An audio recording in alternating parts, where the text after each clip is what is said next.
we race the sun, no time to stray. Burning bright, we light the day. Through the fire, come what may. Keep the rhythm all the way.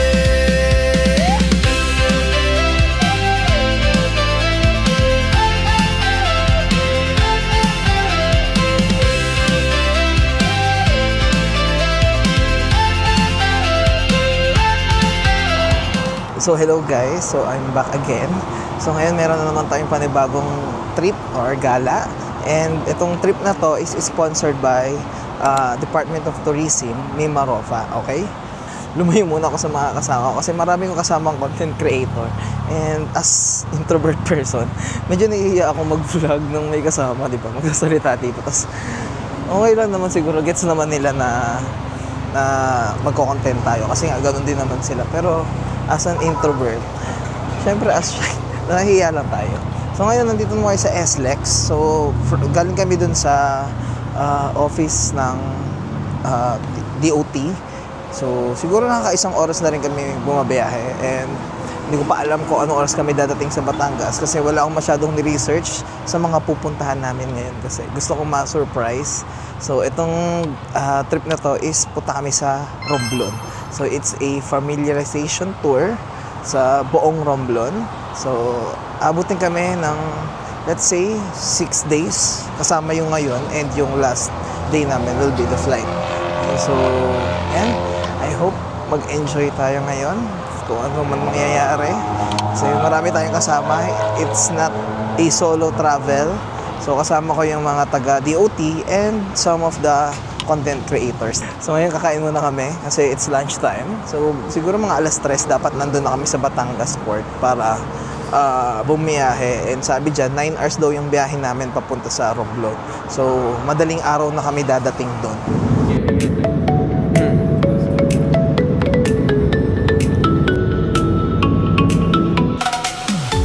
So now we're here at Batangas Port. Okay, so from SLEX, bumiyahe lang kami siguro nga isang oras lang mahigit. And then nandito na kami sa Batangas Port, mag-wait ng board na saan ba kami sasakay? Alam ko sa Starlight Ferry kami sasakay, papuntang Romblon. So time check, it's 2 PM pa lang. And magbo-board kami siguro mga alas 3. And then 9 hours daw yung biyahe papunta sa Romblon. So madaling araw na yung dating namin. Then, yung start ng tour namin, more likely bukas na yun. Yan. Kasama natin yung mga content creator, mga sikat.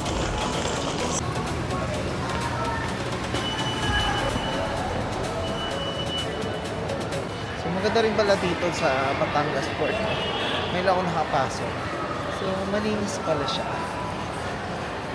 So, after bumili ng ticket, so may ticketing office naman dito. Ayan, pasok na tayo. May lang ako napasok dito. Ano pala yun? May aircon na rin siya, so parang hindi naman tawag hindi hassle mag-antay. Nakakahiya. Hindi ako sanay. Okay lang yun.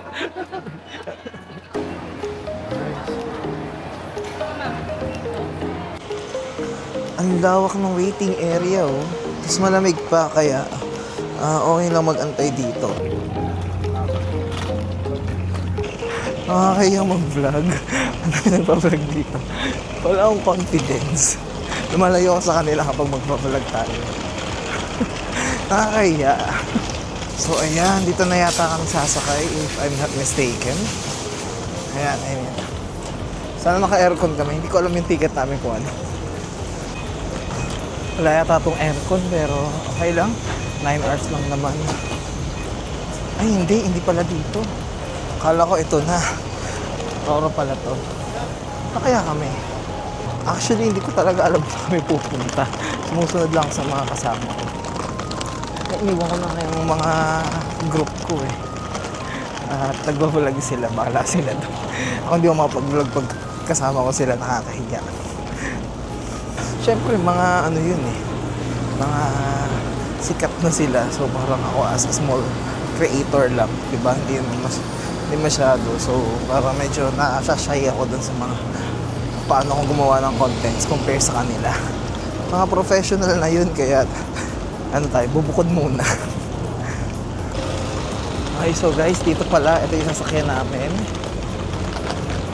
Medyo malaki rin siya. Yung buti may aircon pala. Init-init pa naman. Ayan, dito tayo sa second floor.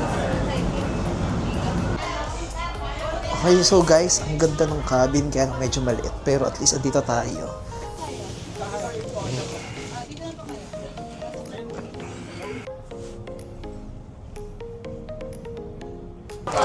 Hey, what's up sa vlog niya? Basta, subscribe nyo. Ito. Kilala nyo ba yan? Oh, subscribe to Joran. Anak niya nila Pulapu. Hi guys, welcome sa vlog. Ay, 3 to? Oo, 3. Ah, okay. Akala ko 4. Ayun lang, walang budget. Bago lang kasi yun eh. Maganda pong quality ng 3. Ha? Maganda quality ng 3. Maganda.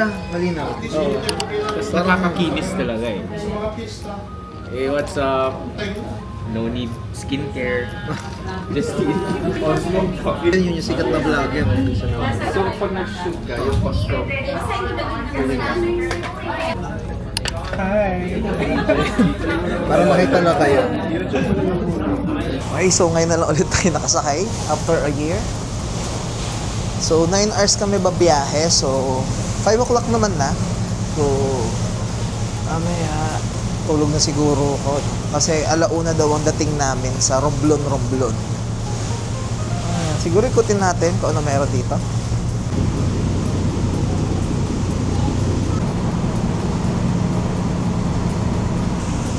So hanggang ngayon, hindi ako makapaniwala talaga na napili tayo for this travel. So from DOT, so thankful ako sa Department of Tourism na despite na hindi naman ako ganung sikat, so pinili nila ako for this trip. Sarap ang presko.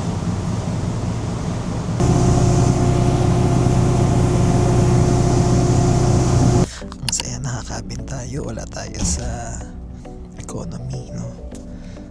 So, and first time ko ma-experience ng cabin sa mga ferry, no? So, meron tayong private area, or let's say, may private tayong bed. Actually, masikip lang siya, pero kaya naman yung isa. So, swerte, binigyan naman tayo ng isang pillow para hindi naman sobrang baba nung hinigaan natin. So, meron tayong time to rest. So, siguro higa muna ako habang naghihintay ng sunset.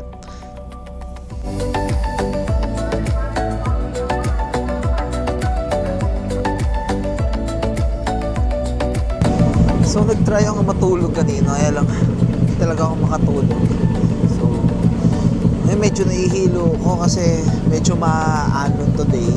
Gawa siguro ng weather kasi hindi naman ganun kaganda yung weather today. Medyo may ulan-ulan. So, hindi ko alam.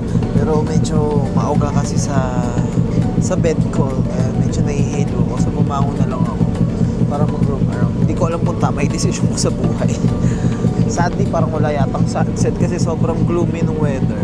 So, nag-aantay lang ako mag-sunset sana dito. Kaya lang, wala, puro sobrang maulap. So yan, may mga nadaan na kami mga islands. So ano kaya yan? So siguro somewhere sa Mindoro to if hindi ako nagkakamali.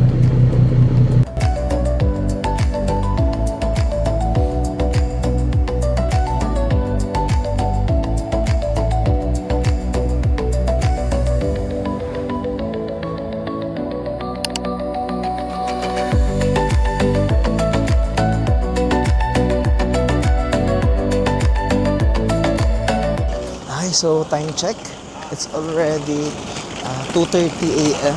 and karating lang namin sa hotel. So ang hotel na istayan namin is Hotel Nair. Hindi ko alam paano i-pronounce. So mukhang luxury naman yung hotel natin. Ayan. So wala na masyadong tao kasi madaling araw na rin. So, let's check our room.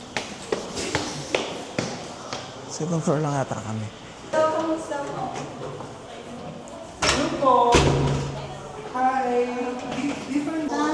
Okay, so this is our room. Ayan. Oh, ang laki ng room. Mga 3 bed pala kasama, no? Di ba tayo pinagdalawang room since 6 lang naman tayo? Ayan. So, kasama ko si Sir Manoling. Ang linis ng CR.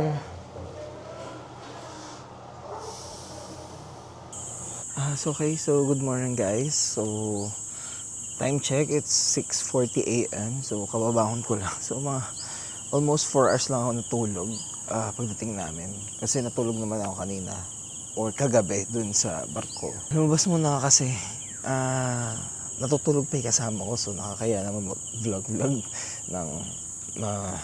may natutulog, no? So, gusto ko lang ikutin tong hotel namin. So, it's our hotel for 2 nights. So, mamayang gabi, dito rin kami mag-i-stay after namin tour dito sa Romblon. Siguro mag-antayin ako ng konting oras kasi mamayang 9 o'clock pa yung aming breakfast kasi 10 kami aalis. So, if may time siguro, hindi ko alam anong gagawin ko ngayon.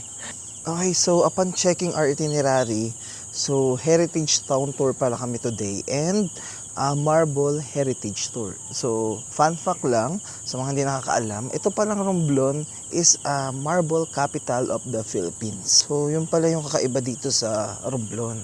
So, medyo na-excite ako kasi first time ko magtutour ng about sa culture ng Romblon and also kung ano meron dun sa mga marbles nila. Ayan.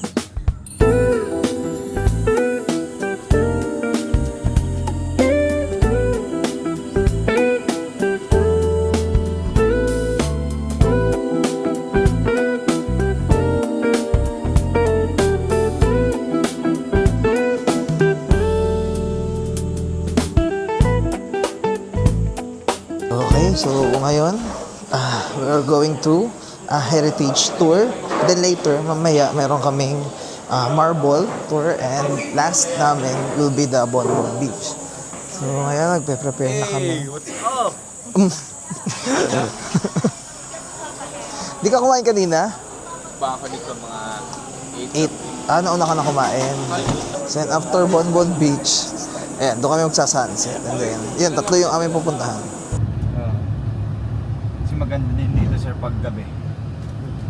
So, first stop namin, we're here at San Jose Cathedral. So, ayan, pinakita kung gaano katagal itong simbahan nila. So, 1600s pa daw ito tinayo and tawag doon, 400 years na tong simbahan nila. So, sobrang tibay niya. So, gawa daw yan sa steel wood, if I'm not mistaken, kasi yun yung sabi kanina. So, hindi na ako pumasok since hindi naman ako Catholic. Pero ayan, ipapakita ko sa inyo yung unang stop namin. Ito, San Jose Cathedral. So, if you're Catholic, so must visit siya sa trip nyo dito sa Romblon. Okay? So, explore ko na lang siguro yung labas, kung ano meron. Pakita ko na lang sa inyo din. Pero I think ako hindi na ako papasok sa loob.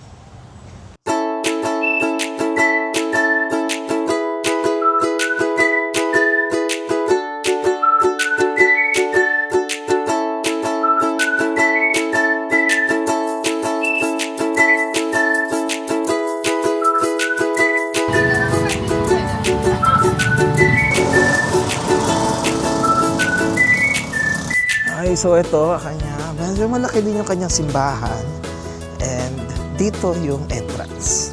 Okay? So ulitin ko, hindi na ako papasok sa loob, ipakita ko na lang kung anong meron dito. Ayan, siguro hanggang dito na lang ako.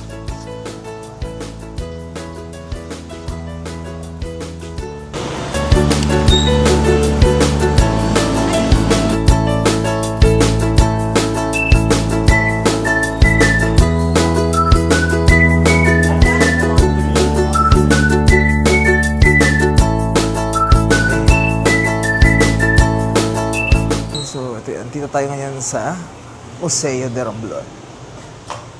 Okay guys, so ito medyo maliit lang yung kanilang museo pero sobrang dami nang makikita like yan, mga paintings ng famous artists here at Romblon.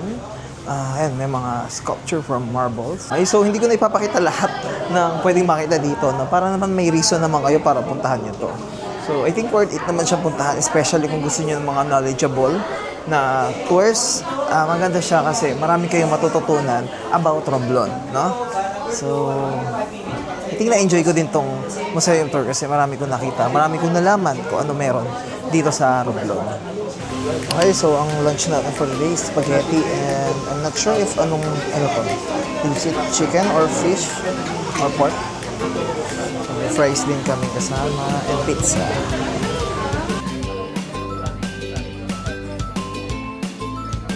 Okay, so now we're here at Kilometrahe 2 kung tawagin. So dito sa lugar na to, so dito pala kumbaga ginagawa yung mga marble products nila. So meron tayong isang pinuntahan. So ito yan, David's Marble Products. So check natin kung ano ba yung itsura ng kanilang mga marbles. So ito, store yata ito if I'm not mistaken. Ito din ang mga products nila, no? So ang mumura din ng products. So for this one, 180 pesos lang siya. So they have also mugs na marble, no? Cute. Parang sila mag-uwi ng products galing dito, di ba? Ito, ano siya, 500? So medyo malaki yata naman kasi siya. Nice. Gusto kong magkaroon ng isang product from here. So pwede pa kayo magpa-customize dito, no? Sobrang dami nilang products dito. Iba-ibang design. Though, hindi siya ganong expensive, no? So, siguro kasi, kaya hindi naman ganong kamahal yung mga products dito is because mataas yung supply niya. Wow. This one is 120. Pwede na. Okay. Cute na mga products nila, no? Ganda. Ay, ito. Ang ganda rin ito. Kahit ito lang nakalagay, oh.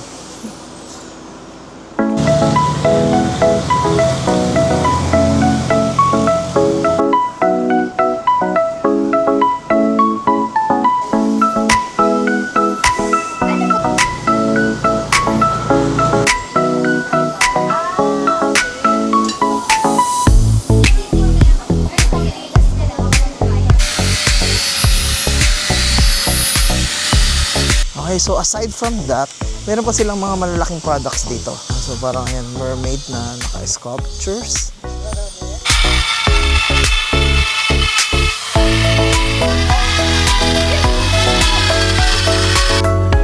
Maangas ng mga sculpture nila dito.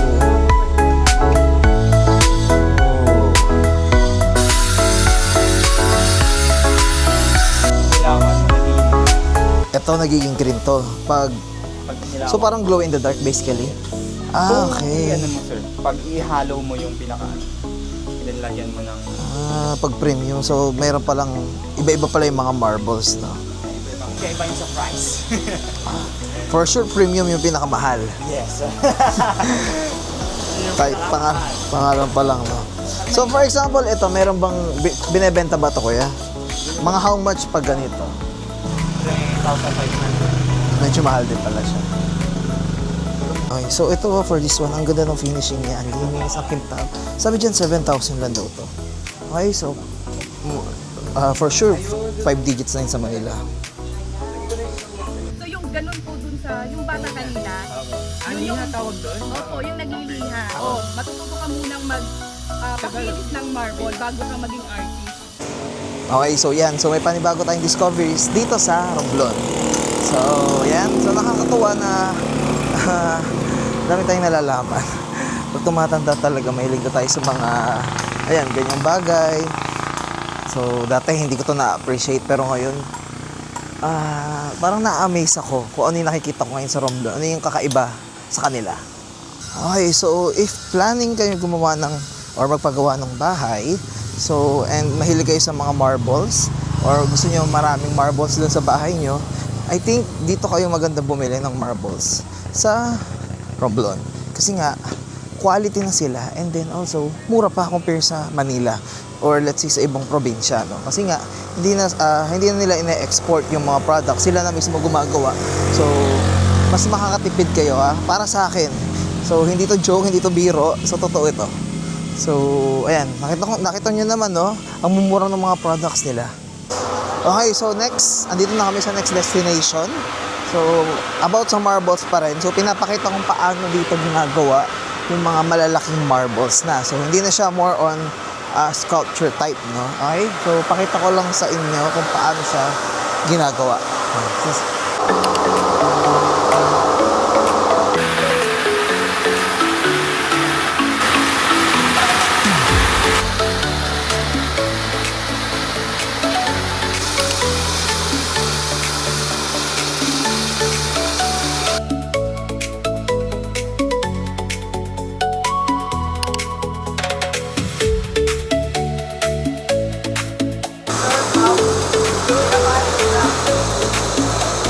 Ito na yung kanilang finished product.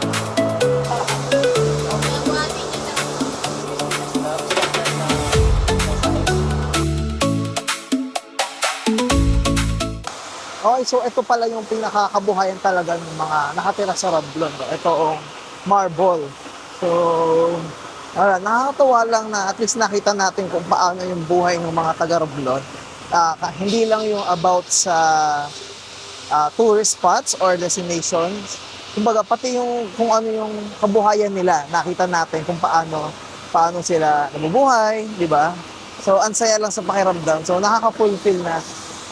Kasi hindi ako masyadong nagaganito, pero para ang saya pala nung nalalaman mo yung kabuhayan ng mga local dito. So, I think kung kayo ba'y pupunta sa Romblon, isa din ito sa marirecommend na puntahan nyo kasi nga, madami din kayong matututunan about sa kanila. Where is that? Anong pag-pronounce? Puwersa. Puwersa. Yay. Ayan. Tapos, Okay guys, so ngayon nandito na kami sa Puwersa, San Andres. So hindi ko alam kung ano meron dito ngayon. So susunod lang ako sa kanila. Pero kung mapapansin nyo mo, ang ganda ng view ko dun sa dulo. Oh. So makikita dito yung dagat nila. Ang ganda ng tubig. So medyo dark green siya. Hindi siya yung parang tubig dagat. So parang tubig siya ng mga lake or lagoon if I'm not mistaken. So wala, na-impress lang ako kung anong meron. Ay, nagpapadrone na sila doon. Naiwan na ako. So, it was the expedition of Martin de Goiti. Siya po yung unang nakarating dito sa Romblon as Aglumyom. So that is in Barangay Sablayan. So, and then one of his soldiers or one of the isla. Tapos itong islang po to, hindi pa siya Romblon yung tawag. Our dialect na Galumyom means nesting hen. Parang iniinitan niya yung itlog niya. Nililimliman. Nililiman. Tapos iniinitan yung itlog niya. Sorry. Yan yung sinasabing language barrier. Sorry po. So, ayun. Okay, so let's enter Puwersa San Andres. Hello po.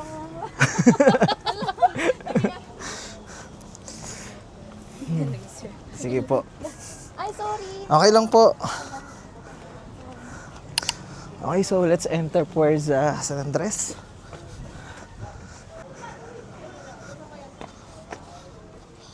Okay, so ito yung makikita sa loob ng Puwersa San Andres. So it reminds me of Intramuros of Manila.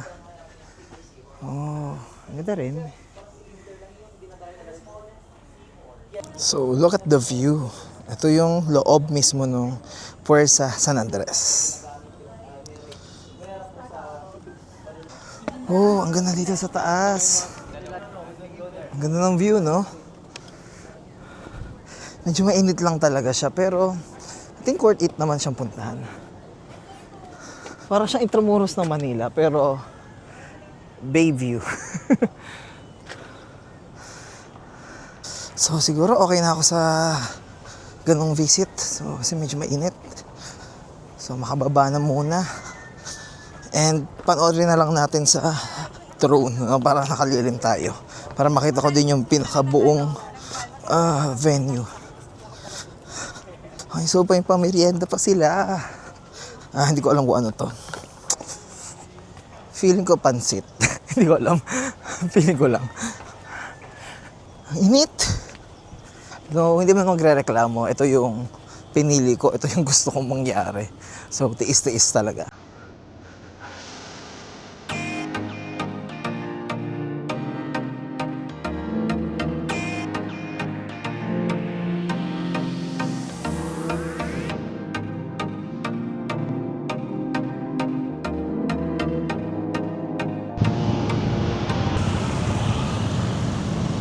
Okay, so ngayon punta muna tayo sa Romblon Shopping Center. So, tingnan natin kung ano mabibili ngayon at may ipapasalubong. Sobrang daming store pero more likely mga marbles yung binebenta dito.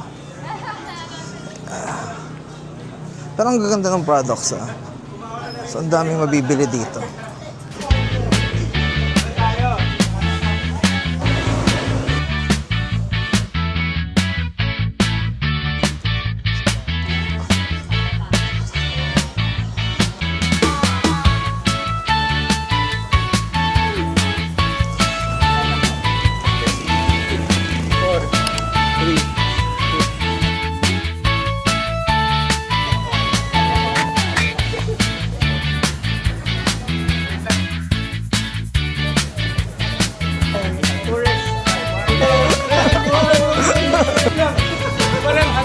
Okay, so ngayon, punta tayo dito sa Sunbird. So, may bird feeding daw dito.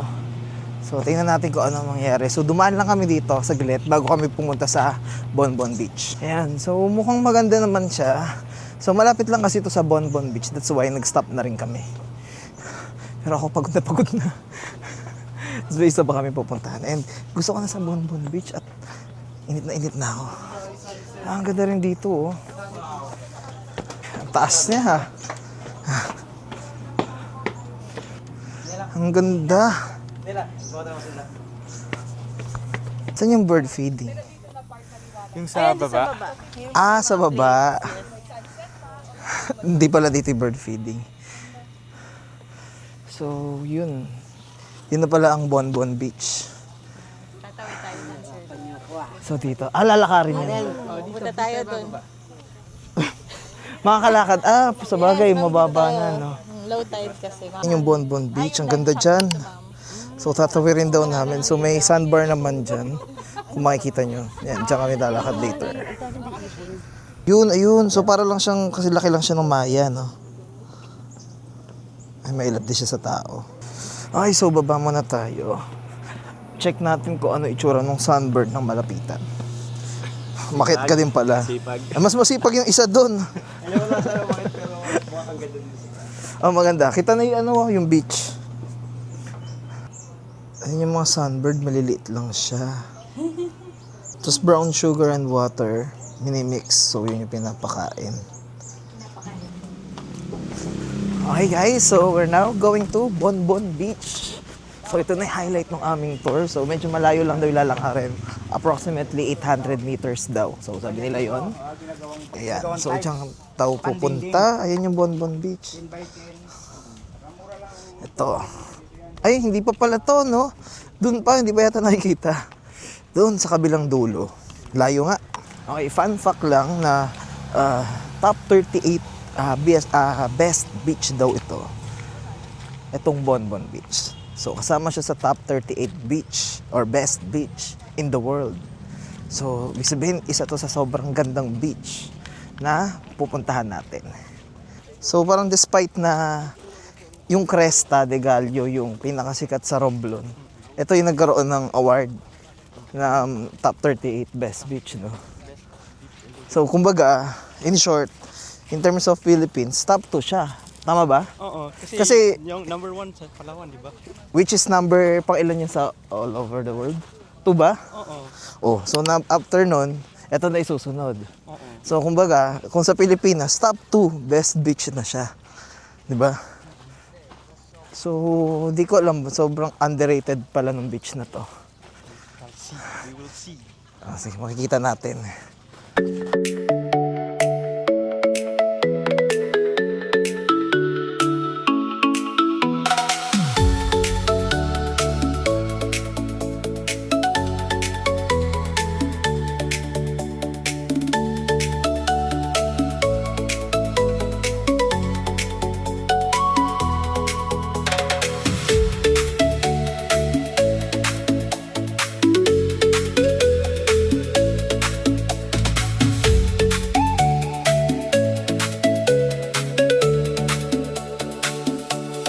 Okay, so, ayan. Andito kami ngayon sa Bonbon Beach.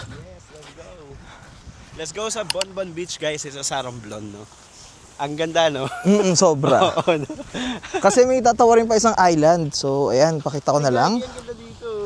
Ito yung pupuntahan namin. So, subukan namin tumawid ngayon kung kaya. Then, ayun, doon. Medyo malayo lang siya, pero ang ganda, no? 'Di ba? May sandbar tayo matatawiran. So, sobrang sulit. So, ito yung pinaka-highlight ng aming tour for today. Kasi, and ako din naman, ito yung naging favorite ko. No? So far. Kasi, hindi na ako maliligo kasi sobrang presko na ng hangin dito. Though kanina init na init ako, kailangan maligo. Pero, pagdating namin dito, medyo okay na yung weather, no? Hindi na mainit. So, baka hindi na ako siguro maligo. B ulit yun eh. Siyang tanungin mo. Bas... Um, Bo... bantot? Ano? Ay, hindi naman bantot. Grabe naman. Bakit naman? Parang ganun yung idea. Bantog, hindi naman eh. Kasi nga daw, parang pinupuntahan siya ng mga tao para ng waste. Yun. Banto, parang ganun. So si ma'am, Josh. Andun sila, alam nila doon. Si ma'am is from... Papa Gabs Travel and Tours. ayan. Papa Gabs Travel and From Tours. Papa Gabs Travel and Dito sila galing sa Miss... DOT accredited, ano? Opo, So, kung pero magbubook maganda kayo? sa yun, Tablas Island. Ah, Diyan tayo Tablas. tomorrow. Okay. So, punta tayo doon sa Tablas. Bukas. Saan sila nakatira? Pupunta natin yung bahay nila kasi doon tayo magla-lunch. Dito, si Mayor po ang magpapalunch. So, may lechon tayo bukas dahil si Mayor ang magpapalunch. Hindi. Bye-bye, ma'am. So, ayan, guys. Ayan. So, Ikot na tayo doon.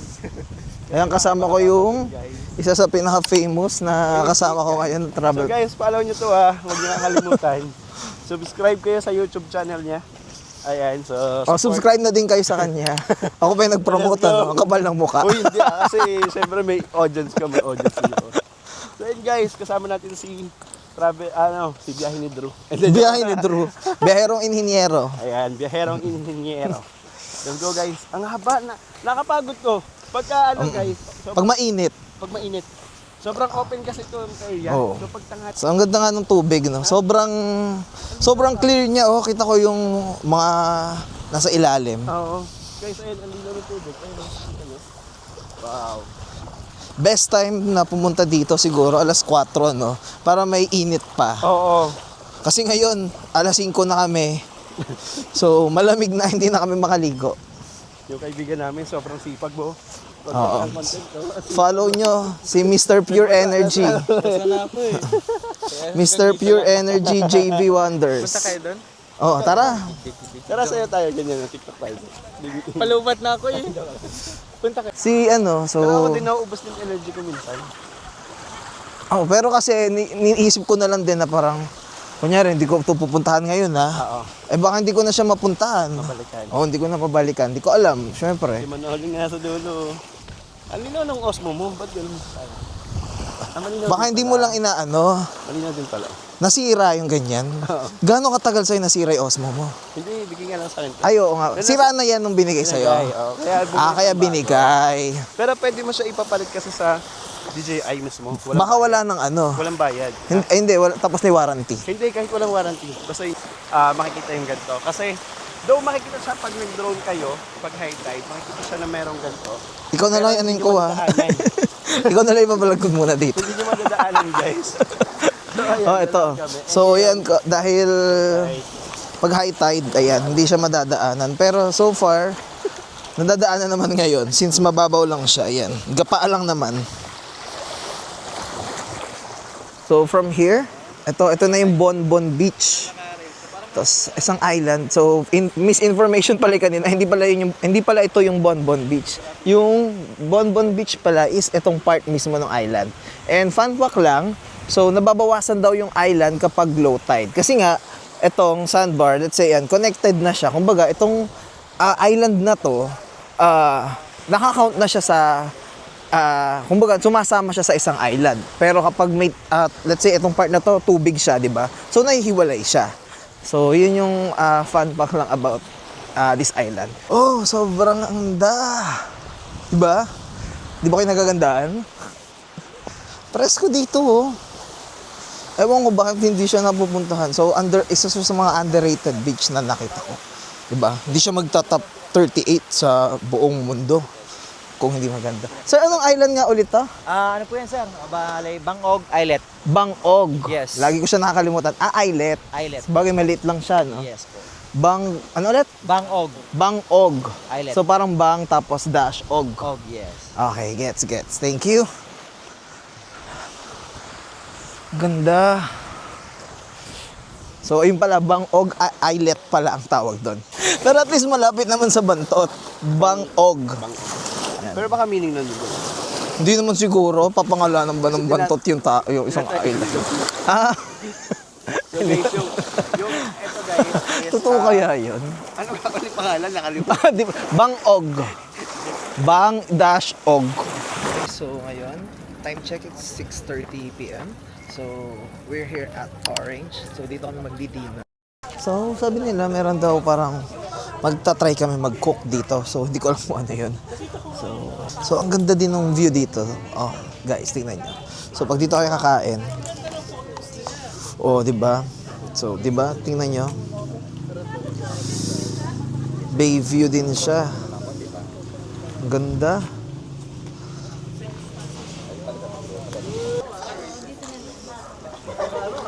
Ang cozy rin ng place, oh.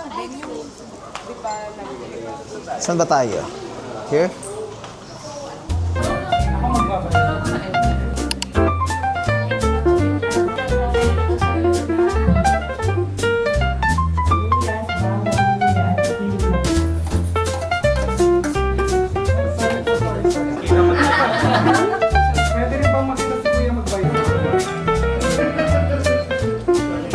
Also, the breakfast is served at Okay, so hello guys. So ayan, nakauwi na kami galing sa aming day tour dito sa Romblon. So ayan, nakaligo na. Yan yung aking kasama, si Manoling. So, nakakaya. Huwag na lang pansinin na. So ayan, so i-end ko lang tong aking day 1 vlog here at Romblon. So bukas marami pa kami pupuntahan. So magaganda rin doon. So sana samahan niyo ulit kami. So, at least, I think dito ko na i-end yung aking vlog. So, thank you for watching.